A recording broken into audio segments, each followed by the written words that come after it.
And welcome everybody to this week in birding and nature photography. Thank you for joining in. My name is Lieutenant Commander Spock. I'm the science officer on the U.S. Enterprise, and live long and prosper to everyone. Fascinating. Okay, so that's my Spock impression, and Kara can train. Okay, so we should have a really good show for you this week. Hey, Richard, Raphael, Connie. Okay, so that's my Spock impression. And somebody needs to mute because there's a good show for you this week. Hey, Richard, Raphael, Connie. Okay, so that's my Spock impression. All right, Carolyn Train. We need video or we have to boot you out. All right. Anyway, it's me, and we have to be very careful who we let into the meetings now, as our longtime guests fully realize because of the things that can happen. So Carolyn Train, if you don't have video, you got to go. And we'll see you. Let me get rid of her real quick. Okay. All right, so this week we ought to have a really good show if Alexandra can figure out how to get our Spanish connection going. She's clearly on the phone feverishly trying to get Andy Devey logged in to the Zoom meeting. And until then, I got some good news. Maybe not a rare bird for everybody, but certainly a rare bird for us here in Atlanta. I was over at the Clyde Shepherd Nature Preserve today and finally was able to find the fox sparrow. And the fox sparrow is a winter-only guest at our nature preserve. It's got the sweetest sound. It makes a really wonderful song in the forest, and it's unmistakable, but you barely ever see them because they hang out very low in the undergrowth, and they are hard to see. They're very small, but they have this beautiful red chest and gray head. And the fox sparrow, this particular one, is in need of a pedicure rather strongly, but we saw 2 or 3 of them today. I was out there cleaning up a mylar balloons from some guests at the nature preserve over the last couple of days. They decided to leave their balloon in the pond, and while we were getting the mylar balloon out of a tree, this fox sparrow popped up to see what we were doing, and we were able to get a really good photo of it. So that's the fox sparrow, very unusual bird for us here at the Clyde Shepherd Nature Preserve, and we were glad to see it. We also had a very interesting run-in with some hippie potheads at the preserve last night. A group of about 20 people thought it would be a good idea to just come in there and build a fire and have a film shoot with about 25 people at about 9 o'clock last night. And of course, the preserve closes at sunset. And I'm the enforcer guy. I'm the one who they call when something's going wrong out there. And so I showed up, and these guys, they have a catering station set up in the front of the nature preserve. They're handing out food to their friends. And you know, it was crazy, man, that they were in there when it was closed, and they had actually built this open fire out in the middle of the woods. And the nature preserve is full of kindling and dried wood and leaves and pine straw. And they're set up right next to the amphibian pond that we painstakingly kept in wonderful order out there, because we raise all kind of different salamanders, and it's one of the best amphibian spots in the city. But these guys are all standing in the water, and they're getting water out of the pond to use it. And you know, the edge of the pond is full of salamander and frog eggs right now, so they killed hundreds of salamanders. So I went in there, and I was none too happy. I also had 2 police officers with me, so I read them the riot act, and they all tried to give me their excuses. I said, well, we tried to get in touch with somebody to see if it was okay to come out there, but we couldn't find anybody. I'm like, well, then why in the hell are you here? You know, the excuse was we couldn't get in touch with anybody. I'm like, well, okay, get out. And well, what's your name, sir? I said, get out. And we threw out about 25 people. So it was an interesting evening. This week's show, we are working on getting Andy Devey, who is an Englishman, an astronomer, and also a birder, who lives in Spain and should have some really good stories and pictures to share with us. If you can see in the gallery view here, Alexander's face says it all. We're having trouble getting Andy on the phone. So we're going to go around and talk to our wonderful guests. And listen, I want to tell you up front again, it's really heartening to me to see so many people get onto our meeting every week. And I really appreciate you guys coming and sticking around and talking to us, because birding is a great hobby. Nature photography is awesome. And I love sunlight, and we want to share it with people. So, we may not have 10,000 viewers, but we do have a lot of viewers, and these go on YouTube afterwards, and they get viewed several hundred times by people on YouTube. So we are giving out some content of value that doesn't involve politics. And I think that's a great thing on social media. So Richard Clark, I see you have some turkey vultures on each side of you. What's going on over in Richard Clark world today? Well, when can you hear me? Yes, thank you. When it snowed a couple of weeks ago, wife and I decided to go out and go see what was happening in the snow. Well, close to our house, about a mile away, around Horse Range Mountain, apparently a deer had gotten hit, and this was the cleanup crew.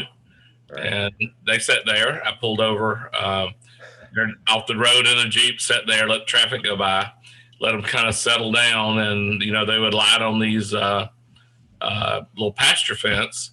Right. And as they lit, I got a few shots of them. So they weren't this close together, but I needed something, because us birds, we flock together. So I see. They kind of look like they're looking at you, wondering what you are and whether they can eat you or not. Exactly. So I put this as my my Facebook profile or my cover shot. So they were just there, and they weren't too skittish. I sat there for a while, had a 600 millimeter lens, and just fired away and got a few good shots. Cool, man. Hey, an interesting thing about vultures, turkey vultures and black vultures, which are our most common vultures here in the Southeast, is that, is somebody calling me? Okay, hold on. Is that when you're rescuing birds, you have all kind of different things you have to look out for with different species of birds. And with most raptors, it's the talons that you have to be careful of. The beaks can't hurt you, well, on a hawk or an eagle or whatever. But on a vulture, it's the beak you have to look out for, and the talons can't hurt you. They have such brittle legs that, the standard way you grab a hawk is to throw a blanket over it and then grab both legs and hold the talons together. And once you've got that, the hawk stops moving and is completely harmless if you control the talons. But on the vulture, if you grab the legs and hold them together, they will break. They're very brittle. The vulture's beak, however, is specifically designed to rip the flesh off of your face, and it will tear you to pieces. So don't try to give him a kiss, Richard. It's not a good idea. I'll probably stay a little bit further away than that. Yeah. So you're shooting that with a 600. Is that a Nikon lens? No, I shoot Canon. Canon. Okay. This is actually a newer lens that I've got. It's a Sigma 60 to 600. And I'm really impressed with it at 600. It's, I've got a 500 millimeter prime, but this lens, I would say, is just about every bit as sharp as my prime at 600. I'm really shocked, and the price is much better than a prime 600. So that's amazing for me to hear, and exciting. I'm still waiting for my 600 version 3 replacement after 12 weeks. It was supposed to be here yesterday, but FedEx got delayed. And there appears to be a scary looking bald man on our show now. Oh, wait a minute. That's Andy Devey. Hold on. Andy, welcome. And why don't you give us an audio test to make sure we can hear you? Okay, so he can't hear us. So we'll keep working on that. But he does have quite an attractive head. I'm unmuted. Can you hear me okay? Yes, we can. Very good. Okay, we'll go into share screen. Just bear hang on a minute. Just have yourself prepared. We're still doing an intro, and thank you for being on the show. Okay, well, go ahead then. Andy, are you able to hear me? Andy?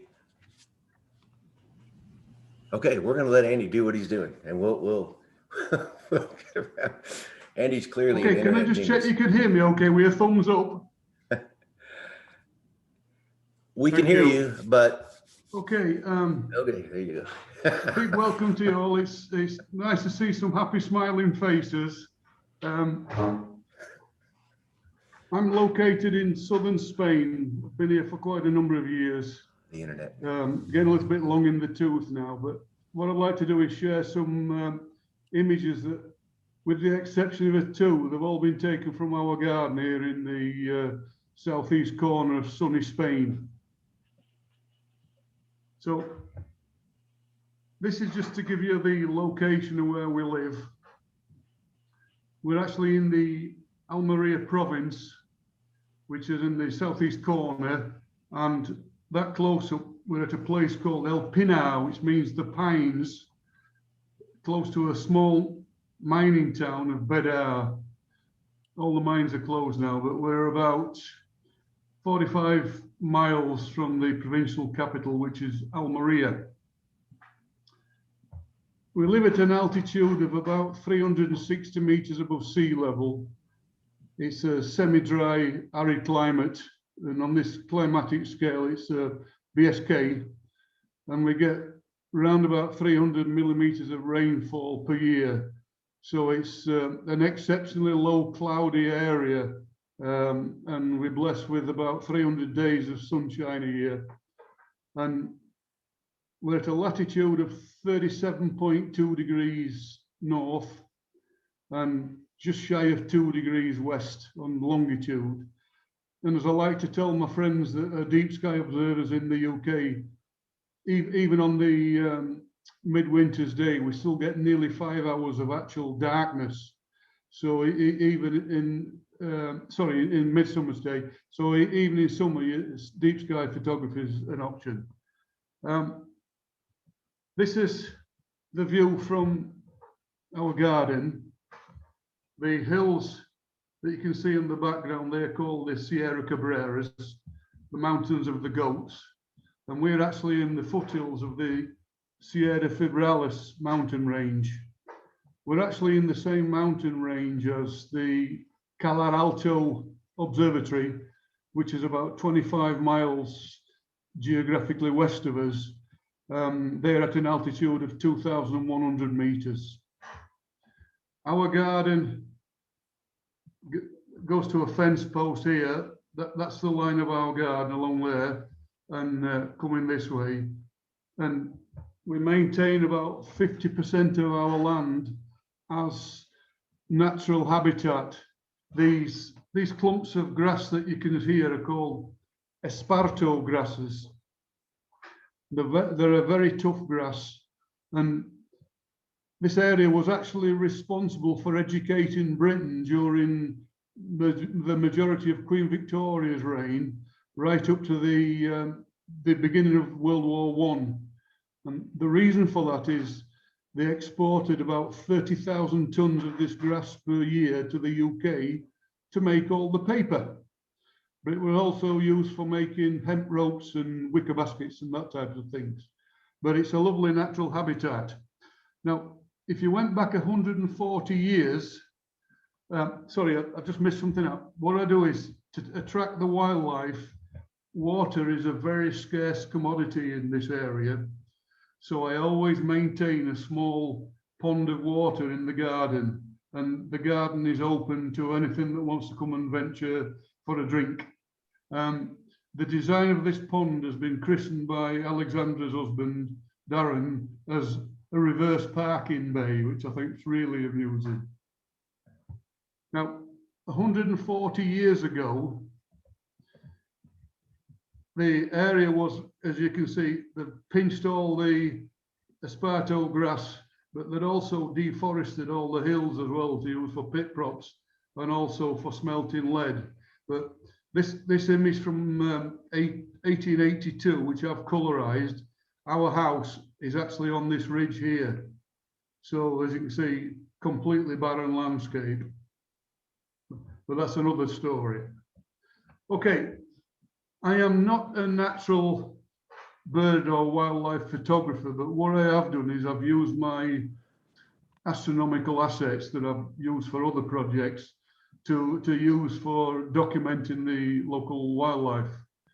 The little pocket digital camera that I've mainly used is a Sony Cybershot that I've had for about 10 years, and it's a really useful grab and go tool for any incidental visits that we get. I also use a Canon 1200D that are normally fitted on a tripod, mounted on back of a Takahashi Sky 90, which I also use for deep sky stuff when I couple it to the mount, which is, it's manual. It's a beautiful telescope, but it's manual focus. And anybody, particularly if you're into bird in flight photographs, manual focus is a nightmare, especially if you're swinging on a tripod as well. What I have done is I've made quite a wide plastic cover for it, and I use quite a small camouflage net that I get underneath and just watch everything go by, and they haven't a clue that I'm there. And then a recent purchase that I did get this year, sorry, Christmas last year, is it's a low end 400 to 800 millimeter focal length lens, and it's just purely for improving portability, and I'm just getting used to that as we speak. Wow. What I tend to do is, if possible, get the resolution, and I like to see the eyes in focus as much as possible. So what we've got here, and I think we may have 1 or 2 Spanish visitors, or maybe later. I've also put the Spanish names because I'm heavily into speaking Spanish, and I really enjoy the language. So this is a black red start. And again, he's come to the pond for a drink. We get black-eared wheatears. They're quite shy, but some lovely pinks on the breast, as you can see. I've not stretched any colour there, but you can see a clump of esparto at the back. And then this is a black wheatear. I think this is a female, this one, because normally they're a little bit darker black in colour, but when they fly, they've got a beautiful white tail. And then a small male linnet. If I were estimating to the little pond that I maintain, we get well in excess of 1,000 bird journeys a day, and I lose a lot of water to their prolific bathing activities when they splash it all out. The other thing that we get a lot of are red leg partridges, and especially in spring when you'll see them with half a dozen chicklets running about behind them. They're quite docile, and these come in our garden nearly every night feeding. Beautiful, but unfortunately the males are kept in very small cages. People sell them, and poor little things can't fly, but they're kept for the beautiful calls that they have. And this is one that's climbing over the hose as I was topping the pool up. The other thing that we get a lot of in our area, and I've not seen any since last night, so it'll give you the very prolific are the mountain goats, Ibex, or Cabras monteses as we call in this area. And round about March time, you'll hear, it sounds like people hitting pieces of wood together, and they're actually rutting, so you know where to look on the hills to find them. But here's a couple of babies, probably a year old. These, the more you watch them, you start to see the habitats, but they are absolutely brilliant at raiding all the gardens and pinching and eating everybody's flowers. So what I do is I just maintain stuff in the garden that they eat, and any flowers, you make sure that they're goat proof before you bother planting them. Again, another big group. These are imaged on the hills to the west of us at a distance of about 500 meters. And, you got two males fooling about there, but we'll say no more about that one. This is a typical rutting scene, and it's brilliant watching them. They go into the rear legs. They lean towards each other at an angle of about 80 degrees to the vertical, and then bump. Sudden collision of heads. When they actually come into the garden, that gives me the opportunity to get some high resolution images, and you can see they've got that typical slit eye that the goats have. These were two other males that came into the garden. So that's a shot with the pocket camera, and they were just grazing away. They didn't notice me setup, so we're able to get some high resolution shots of them as well. And then they actually come and have a little drink. That gives you an idea as to the pool. The water that I put is probably equivalent to running a bath every 2 to 3 days. So it's it maybe cost me about €4 a year to keep all the water in it, and like I say, it brings the animals in, but they are spectacular animals to see. So they're the Ibex. We get a lot of wild rabbits as well. Actually inundated with rabbits this year. So there's one on the run, but what I've done, I've caught one there that it was trying to work out what I was doing, but I think this particular one may have had a fallout with its girlfriend, because he's been sent away with a flea in his ear, as you can see. You see the We do. the black flea in his ear. Okay, I'm going to interrupt. That's a Spanish sparrow. The other one I like, beautiful in colour. This is a male, obviously, and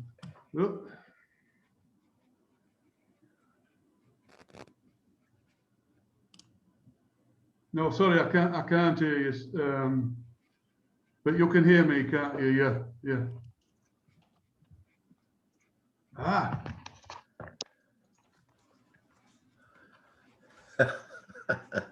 How about now? Yeah, I can hear you now. Oh, Andy, listen, man. So far, what I didn't realise is I got the earphones plugged in from a British astronomical meeting this afternoon. And forgot. I'm very sorry to interrupt your presentation. It's been fantastic so far, but I did want to say thank you for coming on, and I want you to continue the presentation. But we have Spanish and English speaking and other language speaking guests on that may want to ask you questions. So someone may interrupt during the presentation to ask you a question or two. Okay, that's fine. Yeah, no problem. And thank you so much for getting on. You're clearly an internet genius, just like me. And it's nice to see you after all these years, Stephen. Yes, sir. You're looking Yes, very sir. well. So please continue with your presentation, and I will turn off my mic. Okay.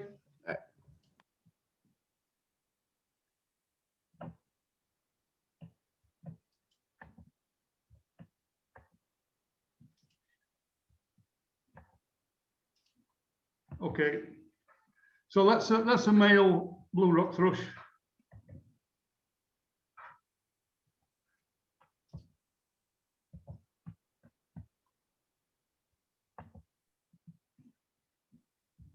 Just bear with us a second, because for some reason, here we go. And then there's a female. That's a nice higher resolution image of him. That little perch at the side of the pond, it's a favourite for them, as you can see. They've got quite a view around.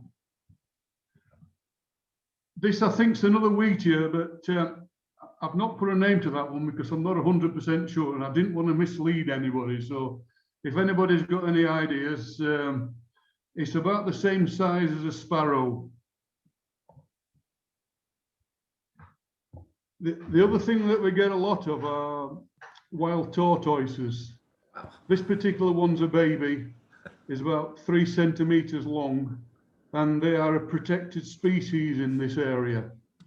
I've videoed a few, and it's amazing how fast they can move. So what I've been doing is I've been documenting the lifestyles of these tortoises. So you'll see a number of tortoise photographs now. So this is an adolescent, possibly 2 or 3 years old. It's come for a munch on them weeds, as you can see there. And then this is one that's enjoying a bathe in the pond, watched by a resident frog that we had for about 2 years, but I've not seen him for a couple of years. And then we start to see what they are eating. This one shows that they are definitely all-terrain vehicles, and it's amazing what they can get across, and they even jump down rocks, which I'd never even thought of. And then there's another aspect to the lifestyle which I'll show you. Oh boy. That's why we're overrun. But interestingly, 2 days ago, I was out in the observatory imaging the sun in the afternoon, and you hear the clicking, and it sounds like if you've ever tapped a tin helmet, if you've been caving or in a mine, or anything, or even a motorbike helmet, it sounds like that. So these are particular shots that I got from 2 days ago, and so somebody looks very happy there. If you look at that grin, and that particular one, I mean that little face there, it. That's how I met my wife. Yeah, I've never stopped laughing at that one. So that's it for the tortoises. We do get common toads, and they're quite big, which are the buffalo ones. And there you can see him. It's quite well camouflaged with his lumpy body, but you can see he weren't too happy about having his photograph taken. The other thing we get quite a variety of different types of snakes. This is one that's a harmless grass snake. So he's just having a sniff at the water there, and then he'd clock me, as you can see, eye to eye. And then that's a picture of the whole animal. They were about 1 meter long and maybe a couple of centimeters thick, or just shy of 1 inch in old money, or I think you still use that in the States, don't you, imperial units. And then this other one, this actually came for a look round when Alexander and Darren were over one of the visits.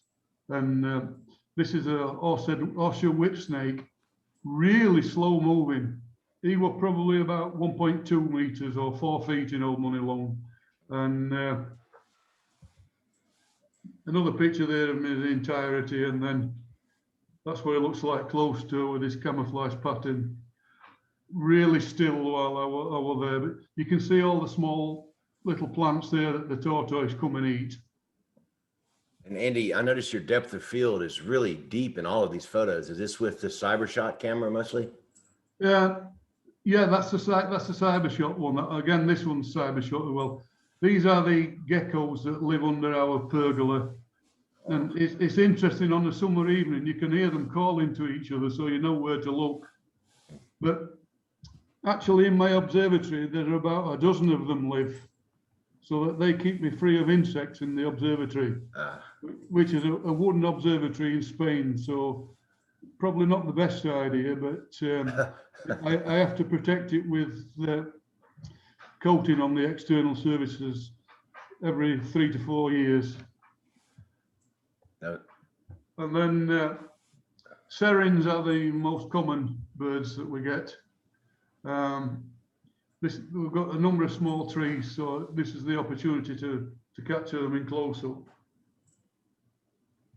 Blackbirds is obviously come for a drink and a bath, but they are really, really alert. Yeah. I think probably the sharpest of all the birds that come to visit us. Get a number of starlings. This is a speckled one. Another shot of him there. I think he's just starting to move his head, so but we also get a lot of the non-spotted variety as well. And they tend to come a dozen at a time. They always come en masse for a bath, do those. Right. This is a woodchat shrike. These hunt insects and moths and things, sorry, butterflies and what have you. You can see they've got forward-facing eyes and beautiful orange cap. That's actually on the telephone wire that comes into our house. And Andy, about half of our audience here is Spanish speaking. If you want to do a few slides in Spanish, you're welcome to. Oh, okay. Es un pequeño pájaro, es un macho carucha sardana, Sardinian warbler, con ojos rojos. No, ojos rojos or casi naranja. They're very small, about the size of a robin, and prolific bathers. Están bañando cada 10 minutos más o menos. That one's had a bath. Esmosado is obviously getting ready to have a check and clean itself down. Su mujer. Raphael, how's Andy's Spanish going for you so far?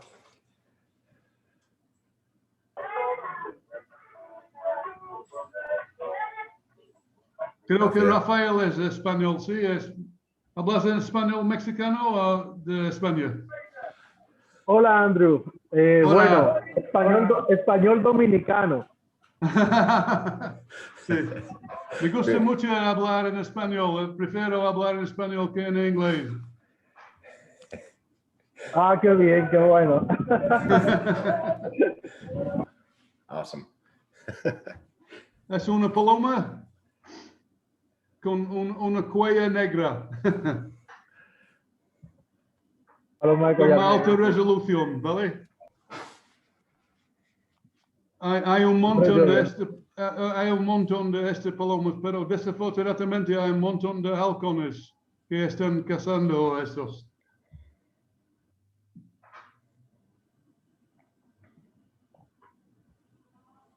Es lavadera de varios colores. Pied wagtail.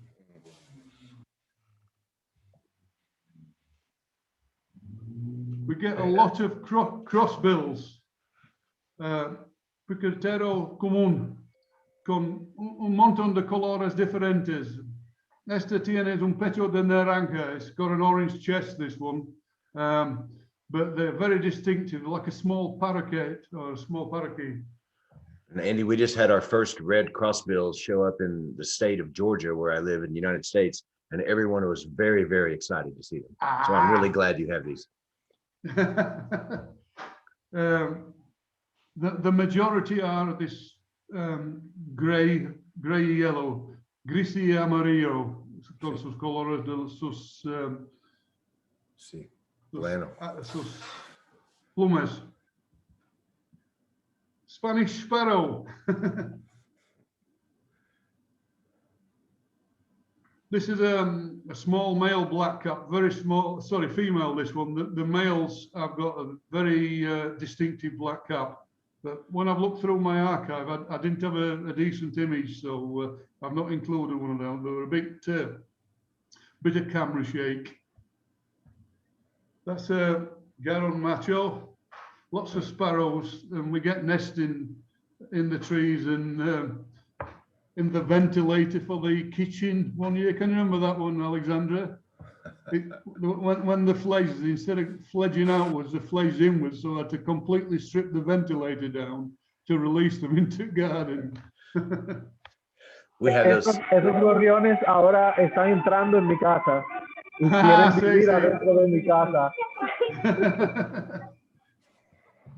This is a Papa Moscas Manchado. It's spotted flycatcher. Again on that telephone pole. These are the Crested Larks. Get a lot of these, and they're quite a nice little call to them, actually. Granted, again, another prolific bathers, but they also go for the spiders off the webs in the cactuses as well. That's their hunting ground. Chiff-chaff. Es un pájaro muy pequeño, very small. Aproximadamente 5 centímetros largos. About 5 centimeters long, 2 inches long. Another image from the back, similar individual. These, we get lots of eagles patrolling. Now, I am not set up for bird in flight photography, so these are pure luck, swinging a tripod and a telescope at it, manual focus and clicking like hell, trying to keep it in the field of view and hoping to get something. So at an altitude of about 200 meters, I'm quite pleased with these particular shots. Yes. But that's a Bonelli's eagle, and we get lots of these. And normally at this time of year, if you sit out between 5:30 and 6:30, looking along the western ridge, you'll see them patrolling, waiting for rabbits coming out, and that's what they're after. Andy, could I ask you, most of these photos, are you saying that you're taking these with your cyber shot connected to your telescope? No, that's this one's a Canon 1200D, right, fastened to the back of a Takahashi Sky 90 on a tripod. You know, it's not made for that. No. But the photos earlier, all of your wonderful photos earlier, are those handheld with the cyber shot and the Canon camera, or are you using a telescope on some of those? Some are cyber shot, the others are with the Canon and on tripod with the telescope. Wow. Thank you. As I said, that's a Bonelli's eagle. I did get him front as well. So out of about 24 shots, there were 4 or 5 were in focus, or reasonably in focus. That's better than I do with a $20,000 Canon camera. Well, with the tripod, Stephen, I use a special technique. I call it struggling. I'm familiar with that technique. This is one that landed on the bushes at a distance of about 500 meters. Wow. And the bottom picture is actually watching me, Judy, Darren and Alexandra eating our meal. So it probably eyeing something up on one of us plates. And then that's about as far as I can go. That on the hill, that it's about 700 meters distance.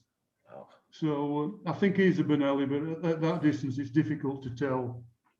I think that one there were a bolted eagle, that one, sorry. Mm-hmm. Mm-hmm.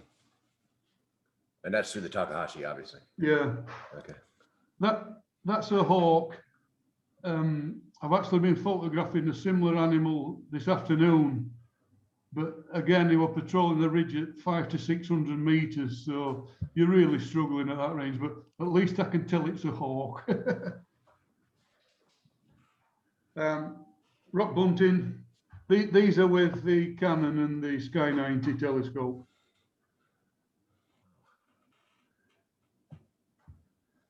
Beautiful green finch male.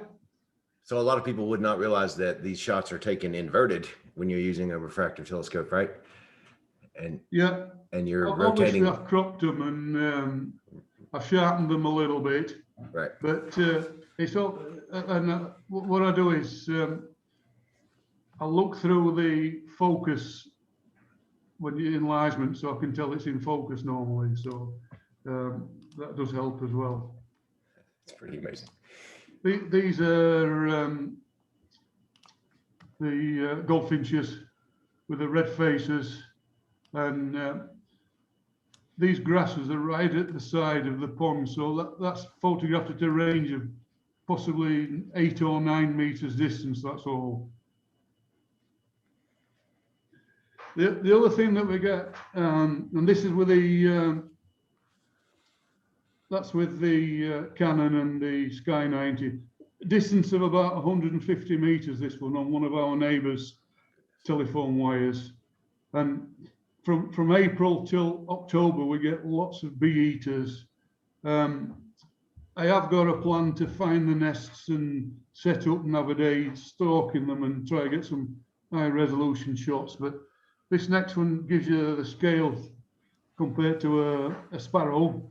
So they're quite a big bird, very, very graceful in flight. And I was lucky that one landed on the pine tree behind my observatory. Unfortunately, there's some pine needles in the way, but you can just about see his eyes. And then you've got to forgive me, this next one is actually taken on, we do get hoopos visiting the garden, but Look at that. this is actually on a local golf course and I got Sonny Cyber shot. So he's actually out fishing for worms, but the beautiful, he's got his crest stuck back. The very, very graceful birds are the hoopos. Small robin. And if we saw that hoopoe here in Atlanta, you would have 500 birders lined up to take its photograph from all over the world. Okay. Yeah. The other thing that we get regular visits from are Griffin Vultures. This is the only one I've managed to photograph and it's actually in flight. But there is a rock above the town and everybody tells me, oh, we've just seen 40, but they never tell you at the time, so you can get up and bloody photograph them. but the other thing that there's a deliberate plan to leave dead animals on the hills to try and increase the numbers and attract more of them around. Very big birds, them griffins. This is a honey buzzard. Again, on the tripod. Wow. Manual focus, spinning around like mad. And This is very similar to trying to get a picture of the International Space Station. Yeah, With your telescope. Yeah, this one came low, and I think he may have been after my little dog that I used to have. I had a West Island White, so I don't think he'd have attacked him, but I think he was coming for a closer look. So I got a couple of them in flight. That one shows the colours of his underside, but it's not. It were higher altitude there. And then this one was sent to Alexandria for identification. I've never heard of that. Couple of great spotted cuckoos. We hear cuckoos a lot, but it's the first time I've ever seen one. And luckily, and this were actually photographed through the window outside the television. So I thought, what's them? And they didn't see me, so I'm actually photographing through the window to catch these. And that's on the telegraph pole that brings the telephone wire into the house. Felix, do you have the great spotted cuckoos in Dominica? Oh, okay, you didn't hear us. Go ahead. That's a common redstart. Interestingly, probably on about half a dozen of occasions, I've been sat in my observatory imaging the sun, and he's flown through the door, gone onto the shelf where I keep my camera boxes and things, had a look at me, decided, oh, this could be dangerous, and shot straight back out again. Very curious, but they've got a beautiful reddy orange tail when they fly. This is a, I think it's a red-breasted swallow. We get lots of them flying. It's very rare they actually stop to have a drink, so we're delighted when you're actually one of a pair that came down at the same time for a drink. The other thing we get is quite a diverse variety of lizards. These are quite small. This particular one's probably about, the biggest individual 8 or 9 centimeters long. I actually startled one a few weeks ago when I was repairing concrete surface to the wall, it bubbled out, and I didn't know, but inside the bubble, one of these were obviously making a home, or he were escaping out of the sunshine. And when he shot off, he threw his tail. He jettisoned his tail, and it was wriggling for about 20 minutes afterwards with the tail, and he scarpered, and so very, very good defense strategy. So the severed tail kept moving after he left? Yeah, it did, yeah. Wow. Creepy. This is amphibians come for a drink. That's a better photograph, is that one. They are very fleeting, because obviously the birds will get them, so right. They'll come have a drink, in, out, gone. Very, very fast.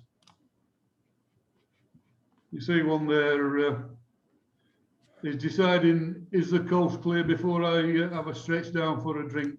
Right. We do get much bigger lizards, lagartas. I've not identified this one.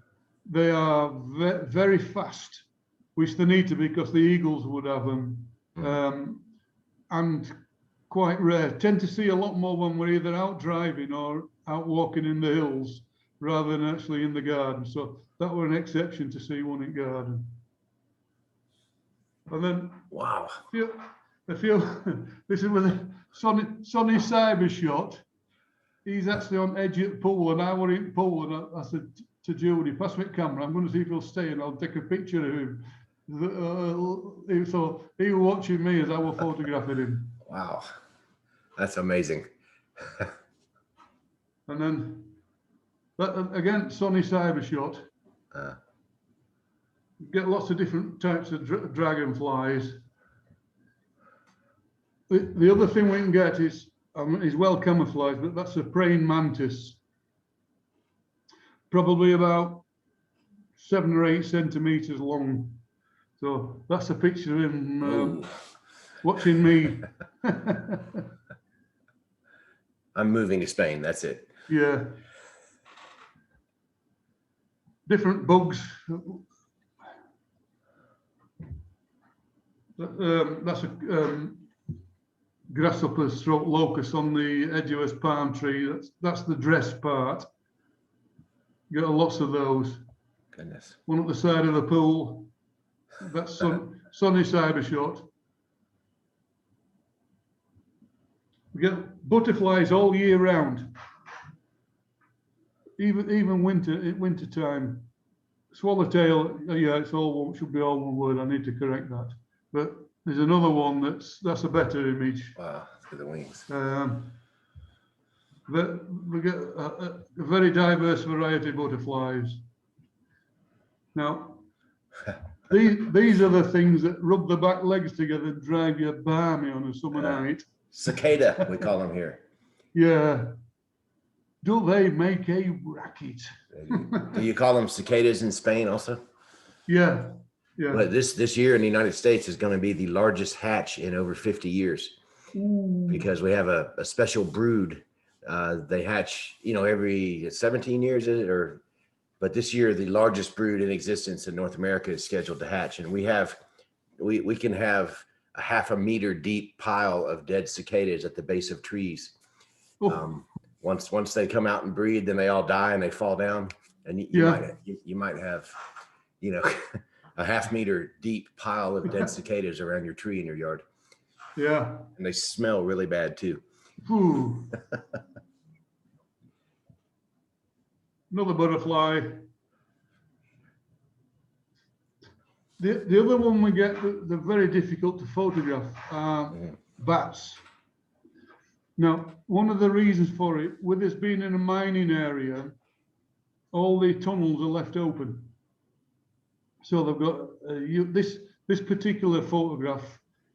I took it inside the iron ore mine that's under our local town. That we've got a project to open it up as a tourist attraction. But when Dylan and Alexander come over, they brought a bat detector, and they were able to do a proper scientific analysis of different species and number of incidents that we got. So you can see we've got meridional serotones and giant noctules and lesser noctules and common pipistrelles, soprano pipistrelles. Yeah, the free-tailed bats horseshoe are particularly European awesome. free-tailed bats. Yeah. And what a fantastic record. And it's absolutely lovely on a summer's evening, just towards sunset. There's the swallows flying around, but we get bats just diving above after the mosquitoes and other small flies. And beautiful and obviously with the bat detector you can hear them as well. Wow. So that's a visiting cat, which I shoo them away all the time because obviously they're after the birds. Gato. Don't know own that one. There are a number of animals that we get that I've not photographed yet. So Gato. sorry, I've not documented the flora yet. Maybe in the future I might do. But these are regular visitors, apart from the last one. Foxes, get lots of those, and get some hideous screams from the vixens on an evening as well. Obviously the bats. Large eagle owls.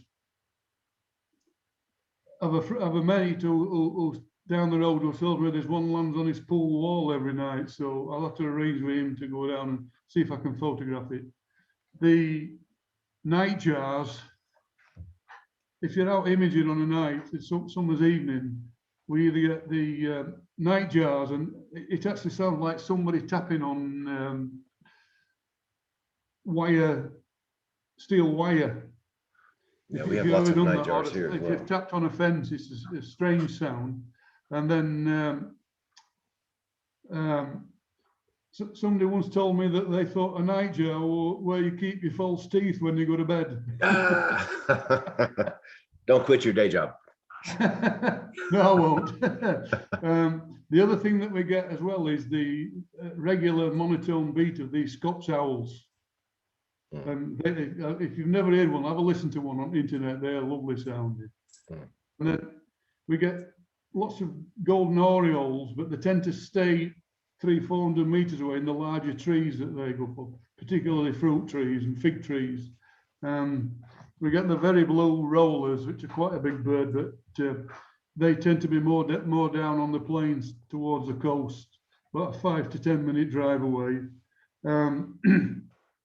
We do get wild boar in the garden as well, and you get the evidence from one the deposits that they leave you, and the other one you can see all excavations where they've been after roots with the noses.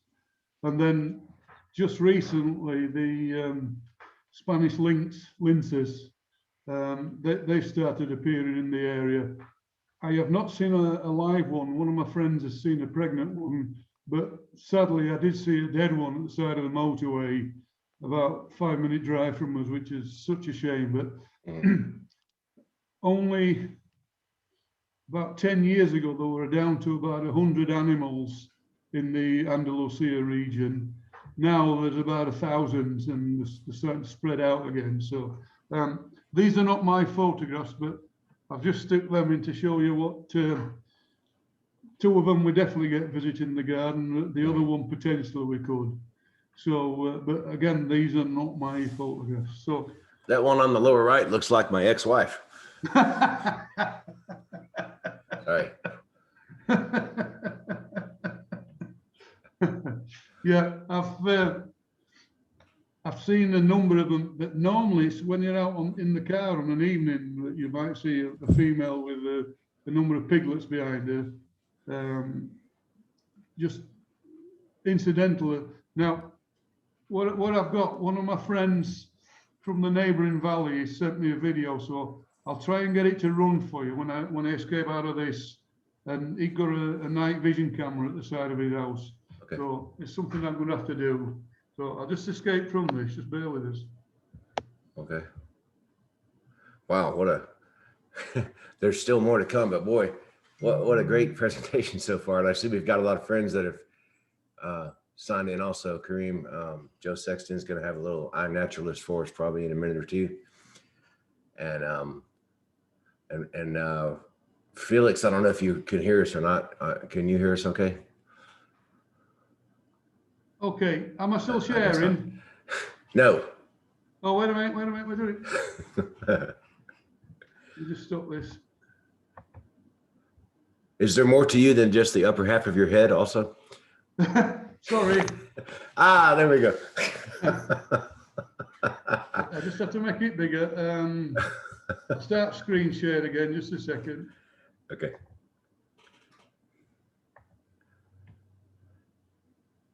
Yeah, we can see it now. Right, there we go. You've got to count these. 1,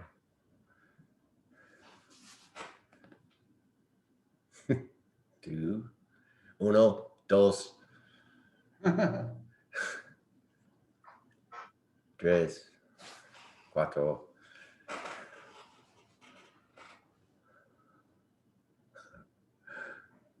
5, 6, 7.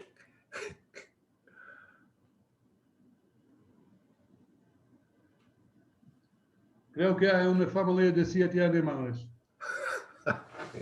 Indeed. Right. I'm going to ask you a question now. How many moths have you seen?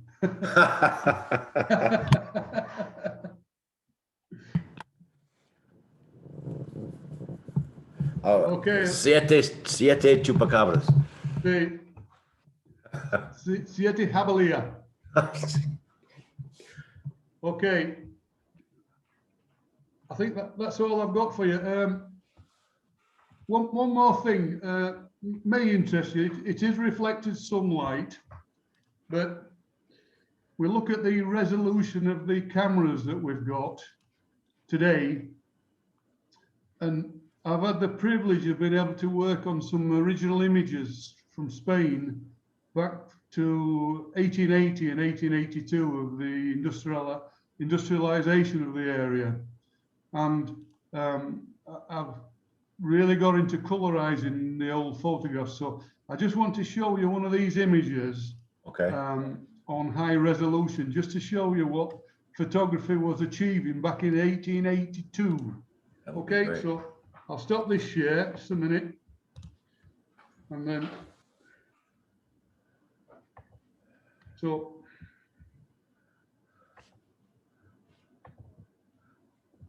I love Karen's I'm gonna photo. show you this now, just a second. It looks like he's actually on the meeting.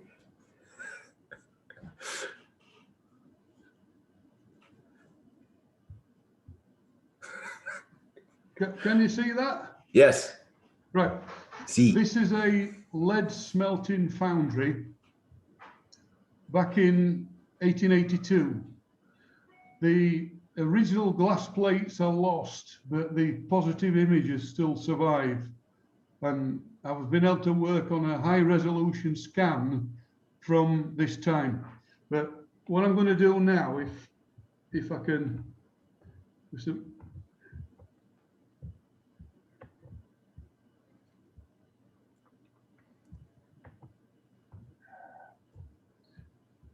so I don't know it.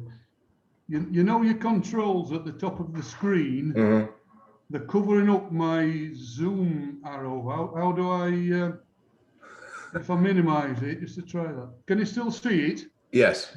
Right. Okay. Well, what I'm going to do. Hopefully this works. Fingers crossed. Yes, it's zooming in. Yeah. It's not just. It'll have to stabilize because this is a 250 megabyte image. Wow. So it's just coming into focus now.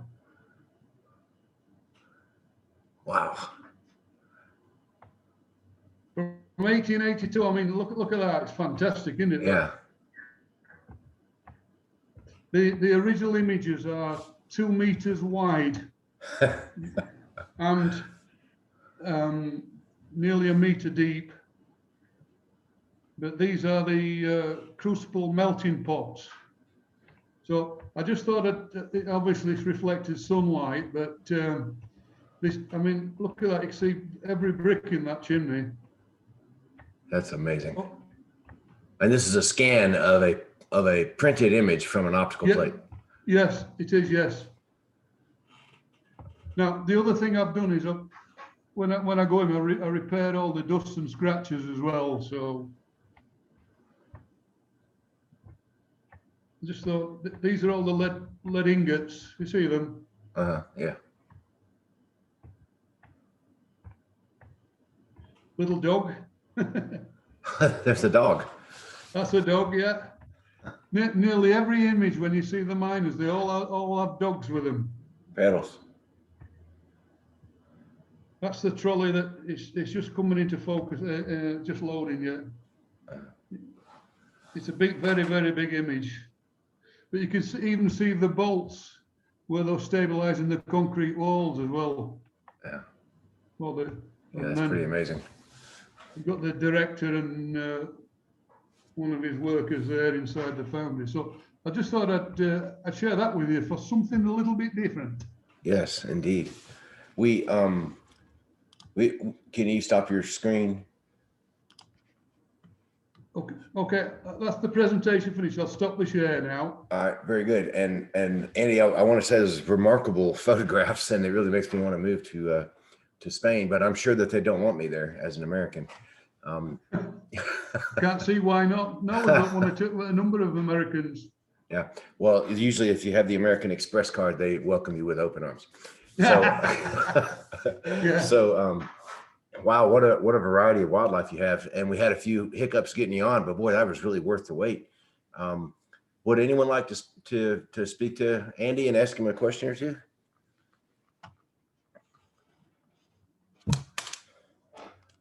I know I would. Don't bite.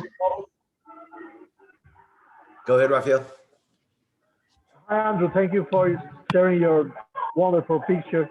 I was wondering if you already visited Dominican Republic. If you visited Dominican Republic before. no. The farthest I've been is Cancun in Mexico. That's the farthest I've ever been. Well, Andy, Raphael runs the Charlie Bates Solar Astronomy Project in the Dominican Republic, which is very, very active. In fact, probably more active than in the U.S. now. And he is also an avid birder. And so we've visited. I've been down there twice to visit Raphael, and he's taken me birding and shamed me with how many species of bird they have there. But I believe you have shamed him today. And Alexander, thank you for setting this all up for us. And this will be recorded. And I'm going to go over it a couple of times because those Ibex were pretty remarkable also. And our Sunlit Earth group, Andy, any sunlight is wonderful. So your pictures of the mine were right in keeping with what we're doing. And I'm really overwhelmed at how wonderful your presentation was. And not to mention the fact that you're coming from Spain, Alexander's in the UK, Raphael and Felix are in the Dominican Republic, and the rest of us are in Atlanta. So yay technology, go internet. Yeah. Joe Sexton, did you have anything you wanted to talk to us about today, or are you just attending the meeting? And I need you to answer all in Spanish, please. I was just here mostly to listen. So thanks, Andy, for sharing. That was really cool. I really enjoyed learning about some of the stuff you're seeing. Yeah, in the past, I've shared some stuff people are seeing at iNaturalist at Clyde Shepherd. I don't have any updates from iNaturalist, but I would just comment and say it's a special time right now for Ambi Stoma salamanders here in Georgia and similar areas where they're coming out and laying eggs. And if I can share my screen, can I share my screen real quick, Stephen? Yeah. Do I have to do something? No, I just wanted to be courteous and ask for. There you go. Let's see. How do I? Okay. Let's see. How do I? This thing is here in my way. Go to a different page here. Okay, can you guys see that? Mm-hmm. So this is an egg mass of the spotted salamander here at Clyde Shepherd, and here's a picture of my daughter pointing at it. She was so curious. So this is Some of the history of that is the Amphibian Foundation, which is based out of Atlanta.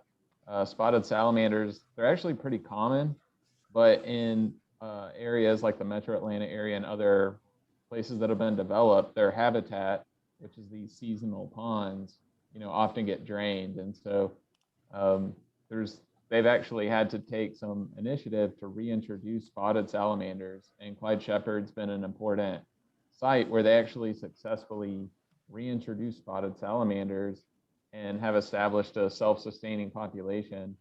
And they now are able, it's so stable, they're able to come and collect eggs and use that to seed at other nature preserves. And so it's a really special success story, I think. I know some people will say, well, they're not endangered or anything, but I think we've learned the lesson well enough that just because something's common now doesn't mean we can be confident it'll be common forever. And we need to think about ways to reintegrate them back into our life if we're seeing that they're disappearing. And it's just such a cool place. Again, like my daughter, they're right here. Anyone from the public can come see these spotted salamander eggs. And I think that's a really special thing that's happening right now at Clyde Shepherd. Indeed. I was there last night, and we'll talk about that some other time, but they were Yeah. taking water out of that area to use for their antics with gallon milk jugs, and they took 8 gallons of water out of the edge of that pond last night, right where your daughter was pointing. And we talked about that earlier before you were able to check in. It's funny that I saw when I was taking pictures there this week. I saw an egg mass sitting on the handrail of one of the boardwalks. Okay. And so it looked like someone had picked up the egg mass and put it on the handrail, and it froze overnight. So I was very mad. You know how I get. I was, oh man, those fuckers, I was mad about it. And then it turned out that it was actually a pile of bird poop that a bird had crapped out, and it just had nuts inside it and like seeds inside it. So I was upset over nothing, thank goodness. But Andy, he's talking about our local pond and our nature preserve. Joe and I are on the board of directors for a local nature preserve, and we keep it up for photographers and people that love nature. And so right now in the United States is when all of our salamanders and frogs are laying their eggs, and they'll hatch out in a few weeks, just in time for spring. So Connie, is anything going on over there? Not much in my neck of the woods, just lots of pine siskins. Right. And do you speak Spanish also, Connie? Not a bit. Oh, come on, man. Okay. Niet, you speak Russian, okay. Niet. Well, that's awesome. I think it's been a fantastic show. Andy, before we let you go, I do have a couple of questions for you. Picard or Kirk? Picard or Kirk? Oh, Kirk, the original. Thank you. I love him already. Klingons or Cardassians? No, wait a minute. Let me tell you something. Picard actually comes from a town only 20 miles from where I was born, but I still prefer Kirk. Yes, thank you so much. You have went up exponentially in my book. Klingons or Cardassians? I only know the former. Okay, last question. Favorite Star Trek version, favorite TV series version of Star Trek? First one. The original series, I see.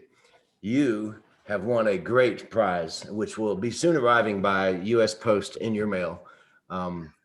But yeah, that's great, because we ask everyone about Star Trek on here, and the last 3 guests had never even watched Star Trek. Can you believe that? Never watched Star Trek. So it's one of the first programs I watched when we got the very first couple of television. I'm right there with you, buddy. Good job, Andy. Yeah. Thank you for being Hey, on. Stephen, Yes. before I want to introduce very quick to my friend Felix Leon. He is from Venezuela and he's living here in the Dominican Republic. He's also Spanish speaking. Oh, so he did not understand me when I was asking him questions. Of course, yes. Oh, you did? Okay, because Felix, we asked you a few questions and we got no response. So we thought you just had one of those pictures that looked like you were on a meeting, but it was just a picture of you. So No, he's listening. good. I hope you can join us for another meeting, Felix. And Richard and Joe and Alexander, thank you so much, everyone, for being on This Week in Sunlit Earth. And we will see you next week for another fantastic show. Adios. Live long and prosper, my friend.